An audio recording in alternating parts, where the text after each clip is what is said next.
इस क्लास में आपका बहुत बहुत स्वागत करता हूँ। रजनीश कुमार शिवाजी, शक्ति कुमार, शुभ, जॉनी, ये क्या है? Johnny Sins. अबे सिंस की स्पेलिंग तो अगर सही लिख लेता, जॉनी सिंस। क्या बात है। हाँ, इंटरनेशनल स्टूडेंट्स हैं। जॉनी सिंस भी एसएससी की तैयारी करने लगे हैं भाई। निखिल यादव, सुमित मौर्य, स्नेहा सिंह, शुभम कुमार और आदित्य, तनवीर, अनीता गौतम साथ में जुड़े हैं। सुमित मौर्य, सृष्टि ठाकुर, आशीष कुमार, शिवांशी उपाध्याय, राजन कुमार, वैभव, श्वेता, सचिन, सुनील, गुलाम रब्बानी, मेहर चंद, अमनदीप कुमार, अशोक माली, आयुष साहू, सुहानी कुमार, आकाश ज्योति सिंह, ऋषि, संगम कुमार, सुधा दास, अनुभा शर्मा, रोहित चौधरी, मधु कुमारी, अवनीश कुमार, अनमोल तिवारी, माइकल राजपूत। ये देखो, ये है फ्यूजन वेस्ट और ईस्ट का। माइकल राजपूत, ये अच्छा नाम है भाई।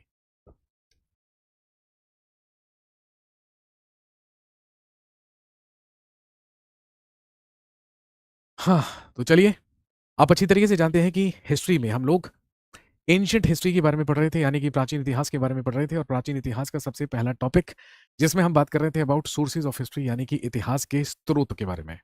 सोर्सेज ऑफ हिस्ट्री में हम बात कर चुके थे लिटरेरी सोर्सेज के बारे में, यानी कि साहित्यिक स्रोतों के बारे में। और मैंने आपको बताया था कि जब अगली क्लास में हमारी मुलाकात होगी तो हम बात करेंगे। सर, सृष्टि का नाम मत लिया करो। क्यों भाई, ऐसा क्या हो गया?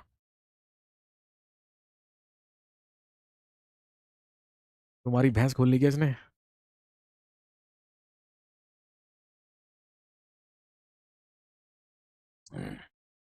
सर, मैं रिकॉर्डेड क्लास देखती हूँ, कभी कभी लाइव आती हूँ, कोई बात नहीं। सर, सैटरडे संडे को भी पढ़ाया करो। किस खुशी में भाई? किस खुशी में? सैटरडे संडे में? अच्छा, ये देखो।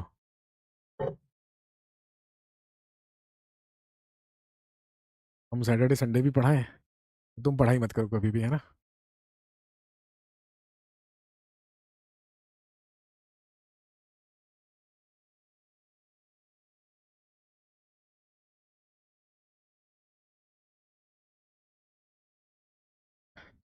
चलिए शुरू करते हैं।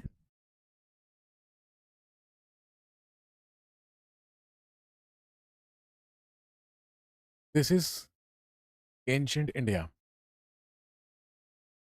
हम पढ़ रहे हैं प्राचीन भारत।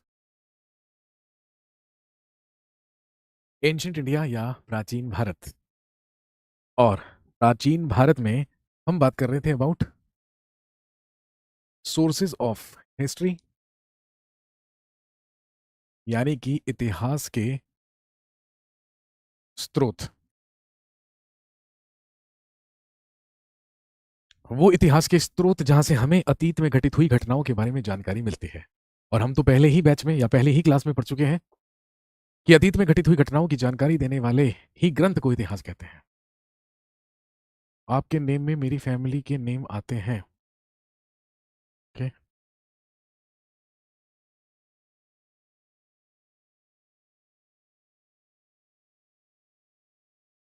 चलिए शुरू करते हैं। सोर्सेज ऑफ हिस्ट्री या इतिहास के स्रोत। मैंने आपको बताया था कि अतीत के बारे में जानकारी के हमारे पास दो प्रकार के सोर्सेज होते हैं, लिटरेरी सोर्सेज और आर्कियोलॉजिकल सोर्सेज, यानी कि साहित्यिक स्रोत और पुरातात्विक स्रोत। साहित्यिक स्रोतों के बारे में हमने पिछली क्लास में बात की थी। आज सबसे पहले हम बात करेंगे आर्कियोलॉजिकल सोर्सेज के बारे में, यानी कि पुरातात्विक स्रोतों के बारे में। ठीक है,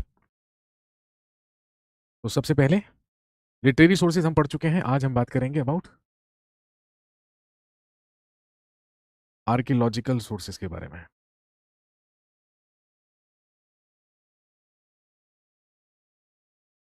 पुरातात्विक स्रोत। और अगर पुरातात्विक स्रोतों की बात करें तो आप जानते हैं कि पुरातात्विक स्रोतों में हम किस किस के बारे में बात करते हैं। जैसे सबसे पहले बात होती है अबाउट इंस्क्रिप्शंस,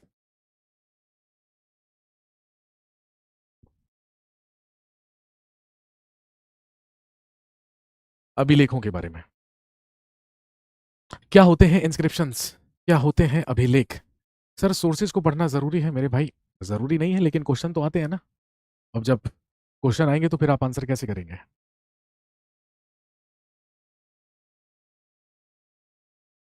इंस्क्रिप्शंस या अभिलेख, सबसे पहले समझेंगे कि क्या होते हैं इंस्क्रिप्शंस, क्या होते हैं अभिलेख।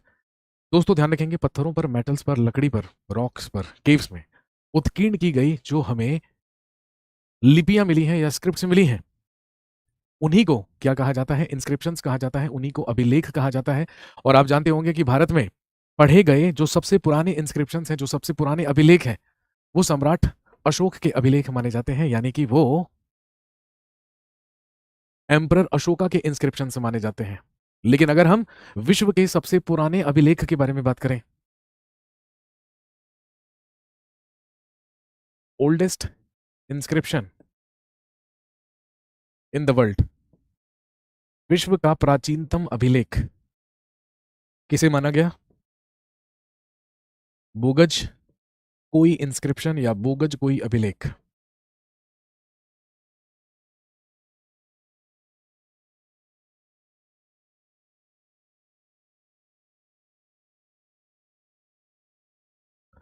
जो हमें कहां से प्राप्त हुआ है, तो ध्यान रखेंगे ये तक्षशिला के समीप प्राप्त हुआ है। और ये लिखा है किसमें? खरोटी स्क्रिप्ट, यानी कि ये खरोष्ठी लिपि में लिखा हुआ मिला है। इसी को विश्व का सबसे पुराना इंस्क्रिप्शन, सबसे पुराना अभिलेख माना जाता है। और जो कब का है? लगभग 1400 बीसीई, ईसा के जन्म से लगभग 1400 साल पुराना, यानी कि आज से लगभग ये 3500 साल पुराना या 3400 साल पुराना है।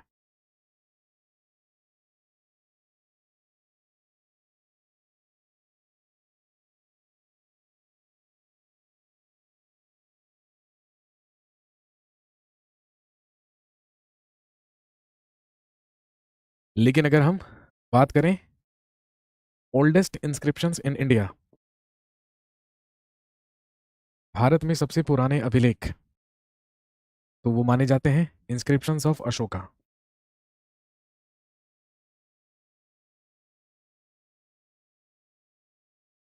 सम्राट अशोक के अभिलेख। और ध्यान रखेंगे, सम्राट अशोक के अभिलेखों को सबसे पहले भारत में पढ़ा गया था। ये भारत में पढ़े गए सबसे पुराने अभिलेख माने जाते हैं, जो कि ब्रह्मी लिपि और मुख्य रूप से खरोष्ठी लिपि में लिखे हुए मिले हैं। और ध्यान रखेंगे, इनकी रीडिंग, इन्हें सबसे पहले पढ़ा गया कुछ 200 साल पहले 1837 में by James Prinsep. James Prinsep नाम के आदमी ने ही अशोक के अभिलेखों को सबसे पहले पढ़ा था।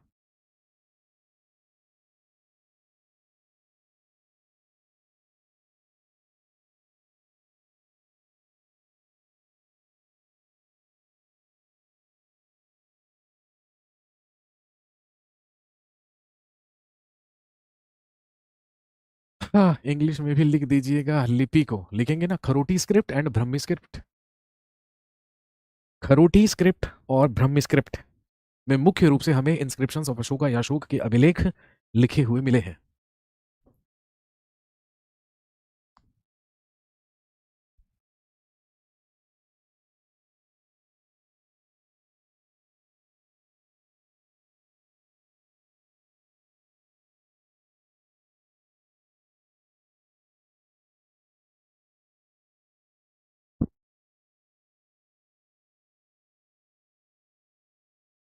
और ध्यान रखेंगे, अगर हम अशोक के अभिलेखों की बात करें,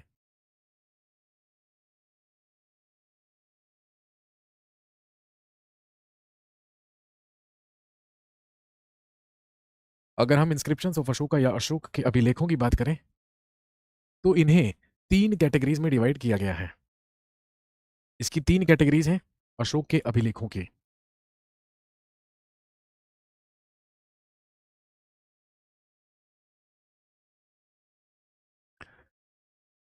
सर, वर्ल्ड्स ओल्डेस्ट इंस्क्रिप्शन को किसने पढ़ा? मुस्कान तिवारी ने।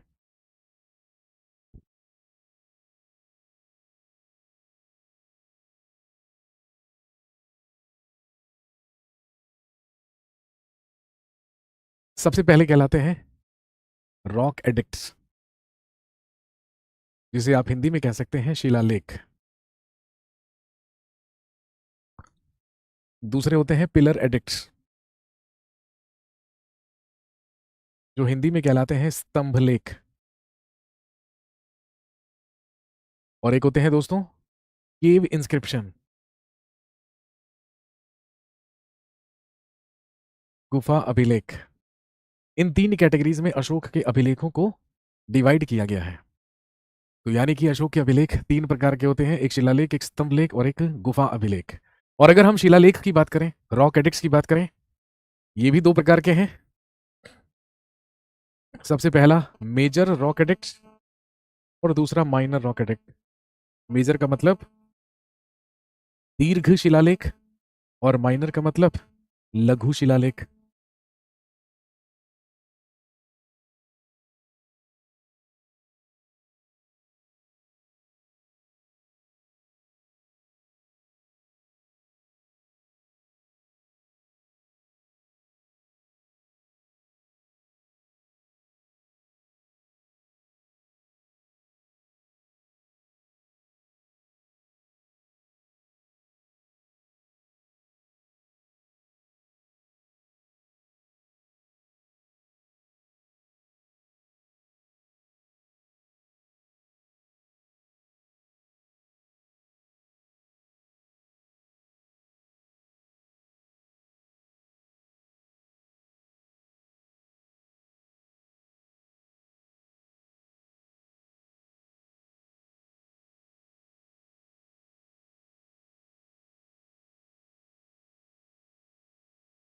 आज मिले हो सर आप, एक बहुत भयानक डाउट है। भेजो भाई भयानक डाउट अपना। अगर रिप्लाई नहीं करते हैं तो वीडियो में मजा नहीं आता, यही तो दिक्कत है काजल, यही तो दिक्कत है। अगर मैं रिप्लाई ना करूं तो आपको मजा नहीं आता है, फिर आप लोग यहाँ पे लिख के भेजते हैं कि ये रिकॉर्डेड क्लास है।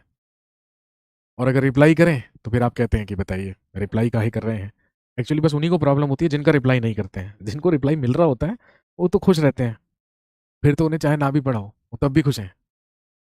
जिसका नाम ले दो वो तो वैसे ही गदगद हो जाता है, उसकी तो आत्मा वैसे ही तृप्त हो जाती है। ये दिक्कत है, हम लोग भी क्या करें भाई। सर थोड़ा साफ साफ लिखिए, बिल्कुल भाई, जो हुक्म मेरे आका। रॉक एडिक्ट्स शिलालेख दो कैटेगरीज, मेजर रॉक एडिक्ट्स जिन्हें दीर्घ शिलालेख कहते हैं, और एक है माइनर रॉक एडिक्ट जिसको कहते हैं लघु शिलालेख। समझ गए? बिल्कुल इसी तरीके से पिलर एडिक्ट्स भी दो ही कैटेगरीज में डिवाइड है। एक मेजर पिलर एडिक्ट्स यानी कि दीर्घ स्तंभ लेख, और एक है माइनर पिलर एडिक्ट्स या लघु स्तंभ लेख। तो अतीत के बारे में जानकारी के, आप जानते हैं अतीत के बारे में जानकारी के एक आर्कियोलॉजिकल सोर्सेस इंस्क्रिप्शंस भी होते हैं, अभिलेख भी होते हैं, और जहां एक तरफ अभिलेख होते हैं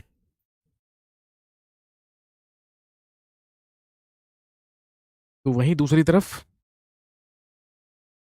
दूसरे प्रकार के आर्कियोलॉजिकल सोर्सेस हो सकते हैं कॉइन्स यानी कि सिक्के।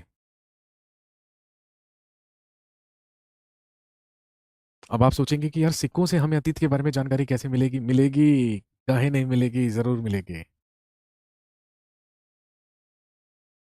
हमें अतीत के बारे कॉइन्स, एक आर्कियोलॉजिकल सोर्सेस इंस्क्रिप्शंस भी होते हैं, अभिलेख भी होते हैं, और जहां एक तरफ अभिलेख होते हैं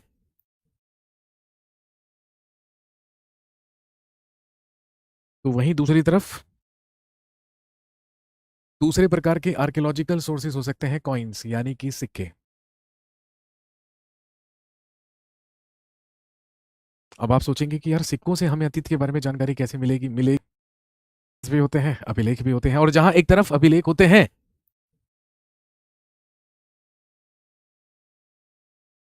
तो वहीं दूसरी तरफ दूसरे प्रकार के आर्कियोलॉजिकल सोर्सेस हो सकते हैं कॉइन्स यानी कि सिक्के। अब आप सोचेंगे कि यार सिक्कों से हमें अतीत के बारे में जानकारी कैसे मिलेगी? मिलेगी, काहे नहीं मिलेगी, जरूर मिलेगी।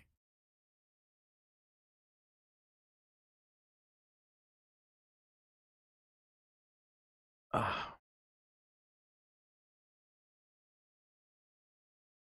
अब ओल्डेस्ट कॉइन्स,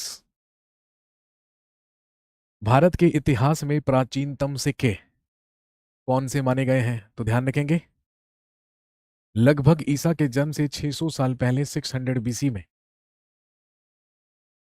भारत में चलवाए गए सबसे पुराने सिक्के और सबसे ओल्डेस्ट कॉइन्स कहलाते हैं, इन्हें कहते हैं पंचमार्क कॉइन्स, या जिन्हें कहा जाता है आहत सिक्के। आहत सिक्के या पंचमार्क कॉइन्स को ही भारत के इतिहास में सबसे पुराने सिक्के माना जाता है। ये मुख्य तौर पर चांदी के बनाए जाते थे या अन्य धातुओं से भी बनाए जाते थे, लेकिन इसे आहत सिक्के क्यों कहते हैं? क्योंकि इन्हें आहत करके बनाया जाता था। आहत करके कैसे? जब मेटल है ना सेमी सॉलिड स्टेट में हुआ करती थी, तो उस पर पत्थर का इस्तेमाल करके जोर से है ना आहत किया जाता था, जोर से उस पर मार्क किया जाता था, तो वो जो पत्थर पर मोहर बनी होती थी वो जाकर सिक्के पे छप जाया करती थी। That is known as punch mark coin, उसी को कहते हैं आहत सिक्के। सर हड़प्पा सभ्यता कब तक पढ़ाएंगे मेरे भाई? स्टेप वाइज स्टेप ही तो चलेंगे। अभी जैसे हम सोर्सेस कर रहे हैं, तो उसके बाद जो अगला टॉपिक आएगा तो उसमें हम बात करेंगे स्टोन एज के बारे में, यानी कि पाषाण युग के बारे में। फिर चालकोलिथिक एज पढ़ेंगे, फिर हम मेटल एज पढ़ेंगे, फिर उसके बाद शुरू करेंगे इंडस वैली सिविलाइजेशन या सिंधु घाटी की सभ्यता।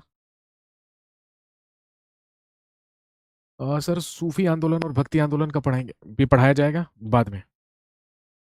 सूफी और भक्ति आंदोलन के बारे में हम बात करेंगे बाद में।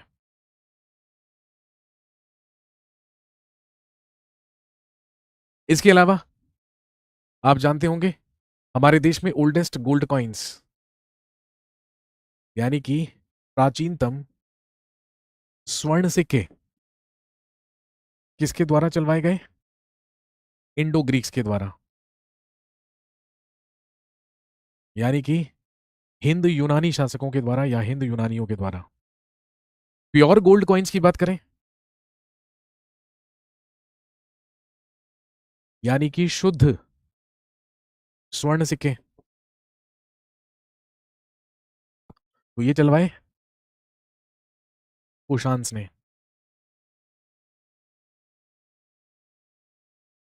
ये कुषाणों के द्वारा चलवाए गए।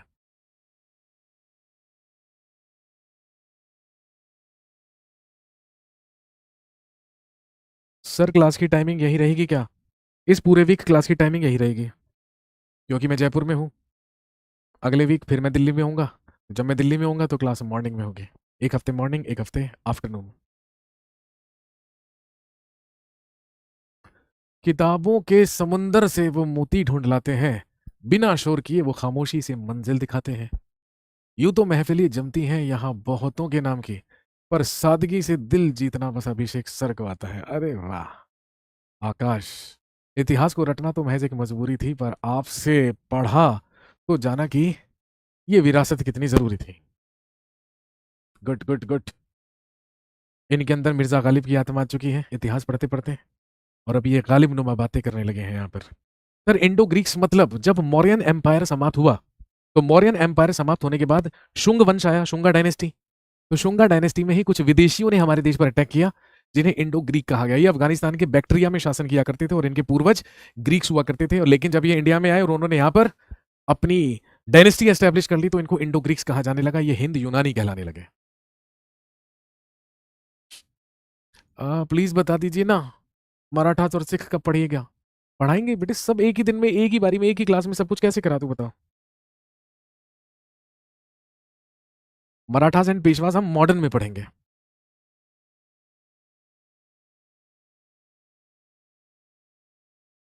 प्योर गोल्ड कॉइन्स शुद्ध स्वर्ण सिक्के कुषाणों के द्वारा चलवाए गए, और सबसे ज्यादा मैक्सिमम गोल्ड कॉइन्स या सर्वाधिक स्वर्ण सिक्के,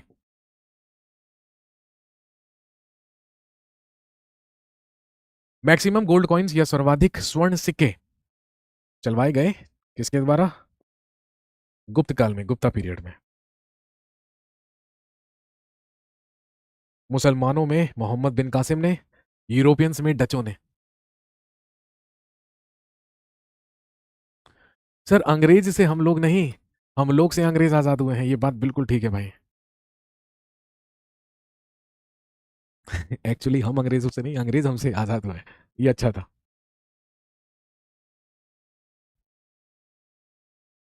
शिलालेख में मेजर माइनर क्या है? जो बड़े हैं वो दीर्घ शिलालेख हैं, यानी कि वो मेजर एडिक्ट्स हैं, और जो छोटे हैं वो माइनर एडिक्ट्स हैं, वो लघु शिलालेख हैं।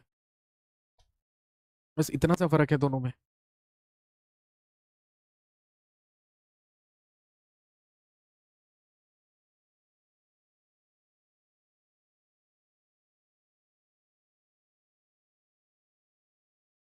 आप इतने स्वर्ण लिखवा दिए, सबका मतलब क्या है? सबसे पुराने या इतिहास में सबसे पहले सोने के सिक्के चलवाए इंडो ग्रीक्स ने, शुद्ध सोने के सिक्के। भाई क्योंकि जो प्राचीनतम सिक्के इंडो ग्रीक्स ने चलवाए उसमें और धातुओं का भी मिश्रण किया गया था। सर मिनांडर क्या है? मिनांडर उस शासक का नाम है जो इंडो ग्रीक्स का सबसे महान राजा हुआ। इसी को मिनांडर कहते हैं, इसी को मिलिंद कहा जाता है। पहले सोने चांदी के सिक्के चलते थे भाई, क्योंकि सोने चांदी की वैल्यू उतनी नहीं थी पहले जितनी आज है। अब तो गला काट ले आदमी अगर किसी को पता हो कि उसके जेब में सोने के सिक्के हैं तो। और हिंदुस्तान सोने की चिड़िया हुआ करता था भाई, we used to be golden sparrow.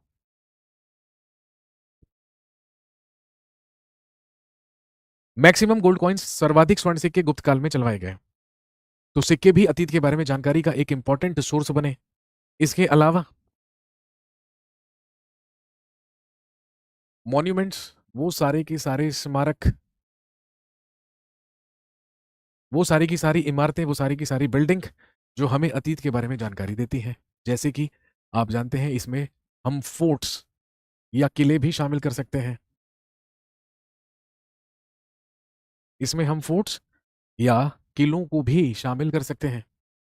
इसके अलावा इसमें हम टोम्स यानी कि मकबरे भी शामिल कर सकते हैं।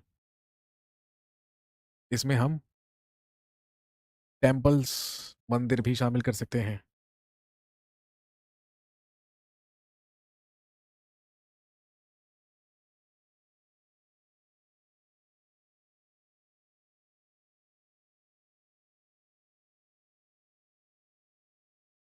अदर हिस्टोरिकल मॉन्यूमेंट्स, वो कुछ भी हो सकता है। कोई इमारत भी हो सकती है, कोई मस्जिद भी हो सकती है, कुछ भी हो सकता है।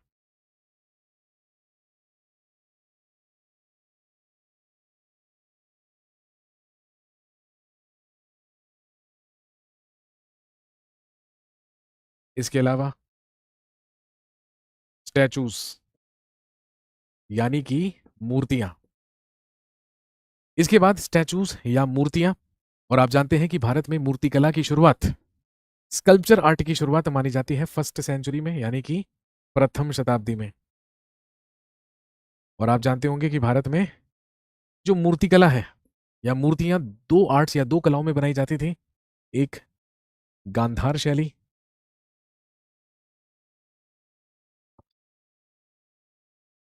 और दूसरी मथुरा शैली।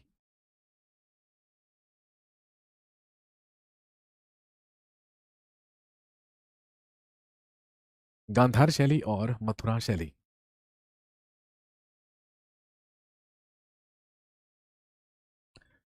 सर आप धार्मिक स्रोत में रामायण और महाभारत के बारे में क्यों नहीं लिखवाए?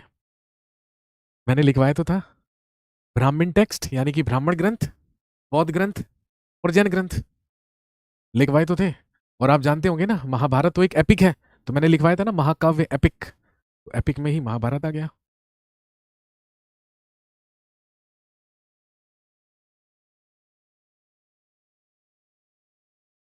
सर अशोक के अभिलेख कितने पुराने हैं? लगभग लगभग लगभग और भी कुछ नहीं तो 2300 साल पुराने हैं, 2300 साल पुराने। और इसके अलावा इसी में हम रिमेन्स यानी कि अवशेष, और अवशेष वो होते हैं जो कैसे प्राप्त होते हैं? एक्सकेवेशन से यानी कि उत्खनन से।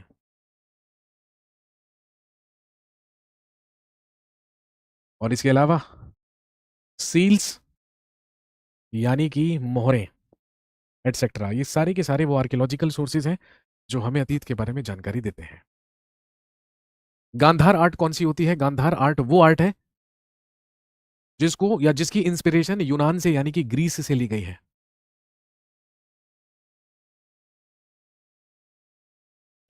सर अशोक की माता का नाम क्या था? सुभद्रांगी या धर्मा? सुभद्रांगी या धर्मा से जन्म हुआ था अशोक का। बिंदुसार की सबसे प्रिय पत्नी हुआ करती थी सुभद्रांगी या धर्मा।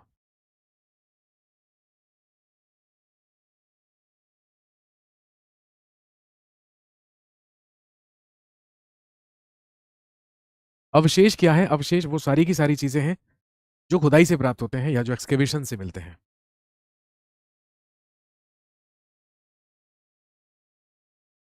तो ये थे इतिहास के बारे में जानकारी के लिटरेरी सोर्सेस और आर्कियोलॉजिकल सोर्सेस।